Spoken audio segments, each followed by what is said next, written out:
What the Obama administration is saying is, you sign this permission slip that provides the things that your faith says you can't participate in. You do that, or we're going to fine you millions of dollars a year. That's what they've said in court over and over and over again. That's what the law says. And that's what hopefully the Supreme Court will not allow. That's Daniel Blomberg. He is the legal counsel for the Becket Fund, which filed the suit on behalf of the Little Sisters of the Poor, which led to Justice Sonia Sotomayor last night issuing an injunction suspending the contraceptive mandate in Obamacare. Let's talk about that with our panel. Steve Hayes, senior writer for the Weekly Standard, A.B. Stoddard, associate editor of The Hill, and syndicated columnist Charles Krauthammer. A.B., start us off here. Is it a surprise to you at all that this injuction, and Sonia Sotomayor had a busy night last night. I was very surprised. She was at the New Year's celebration. Is it a surprise of the injunction? And I was surprised at the injunction. I thought that if something like that was going to happen, it would have happened earlier. I do think that this is problematic, even though the administration has said that if they sign an exemption, they're going to be exempted. I think at this point, they're not certain they still won't be fined. It is not happening in advance of Obamacare. All of these debates took place way in advance of this law becoming a reality. Now it's real. Now people have been hearing about it nonstop since October 1. Sticker shock, doctor shortages, not the right hospitals, losing your coverage, losing everything that you thought you could keep.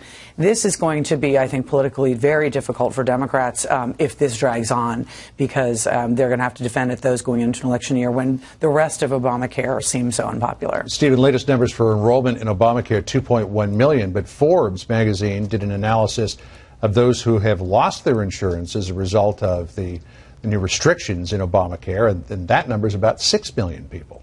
Yeah, well, and we should be very careful about saying 2.1 million people enrolled. I mean, it's not clear at all that those people who have enrolled, these are people who have signed up. Or paid their premium. Or paid their premium. Well, that, I think, is the key. I mean, and CMS yesterday, I think it was yesterday, maybe the day before on a conference call, when asked to break that number down further, the 2.1 million number down further, declined to do so and declined to make distinctions between those who have simply signed up or, in effect, put the product in their shopping cart online and those who have actually made a payment. The payment is key. That makes you enrolled. And by not agreeing to provide that information, it sort of makes a mockery of their repeated claims to be transparent and eager to provide information. Charles, the contraceptive mandate, do you think that this will be discussed by the whole Supreme Court? Sonia Sotomayor has asked for a response from the administration by Friday.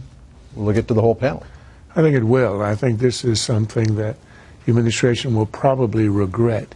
They had a kind of a solution where they said, you wouldn't have to purchase the contraceptive coverage. You'd get it for nothing, and the insurers would have to provide it. The question is, where does the government get the authority to order and insure a private company to give something away? And second, it doesn't really help if you're a nun and this is truly offensive. This is obviously a ruse, and the Lord can see through it. And that's why they have rejected it. And it is the arrogance of these people in Washington who promulgated a rule in which, if you're a church, you're exempt, because that's how a secularist understands religion. That's what happens on Sunday. But if you're a member of the Little Sisters of the Poor and your whole life is charity, and that in itself is an expression of your religiosity, they don't understand that. And that's just a job. It's not religion. And thus you are subject to a mandate that should never have been in there. I think it will be an issue. It compounds all the other stuff, the people losing their coverage and doctors and sticker shock and all that. But this is a matter of sort of offending people of conscience in a way that is entirely unnecessary. I think it's going to haunt them. Do you think it'll pass constitutional muster, A.B.? I just don't know what is going to happen, what the next legal decisions and steps that will take. Yeah. And it is unclear, but I think that Charles is right. No matter what is decided in the political arena, this debate is going to offend a lot of people because of the backdrop of basic widespread anxiety about this law. But I do think we're likely to see an interesting debate in the coming months on how for-profit corporations are treated and nonprofit corporations are treated. You've had, I think, 18 of 20 nonprofits who have applied for this kind of an injunction have it be granted. But in the past, Sonia Sotomayor herself denied Hobby Lobby on a similar kind of request for an injunction, well, that kind of relief. It's easy to deny Hobby Lobby. It's harder to deny the Little Sisters of the Poor. Well, I think it's impossible to deny those, but I don't think it'll be easy. In terms of, the Constitution, but also public relations.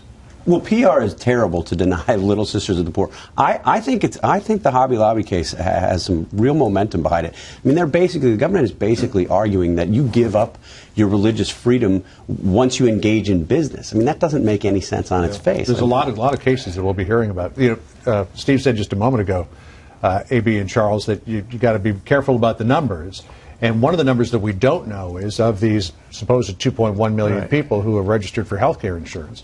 How many of them are young people? And if you look at that study out of Harvard, it found 57% of young people are against Obamacare. You'll notice that if you ever have a number that looks favorable to Obamacare, like the 2 million, it's immediately announced, and it's exactly 0.1. Somebody once said a decimal point is an economist's way of showing he has a sense of humor. It's exactly 2.1. But they have no idea how many are enrolled, or they tell us they have no idea, and they have no idea how many are the young and the healthies. A selective release of information which is highly suspicious. Well, the Health and Human Services Secretary Kathleen Sebelius herself said we're only halfway through a 6-month enrollment period. And so if no one's fined till April, we really don't expect that we'll have a handle on how many young people entered those pools to balance out the risk until months from now. Yeah, certainly a lot has been made about today being the start of Obamacare, but really that hard deadline is March the 31st, so a lot to talk about prior to that date. We want to talk about your predictions for 2014 and what the big stories will be coming up, so stay with us. We'll be right back.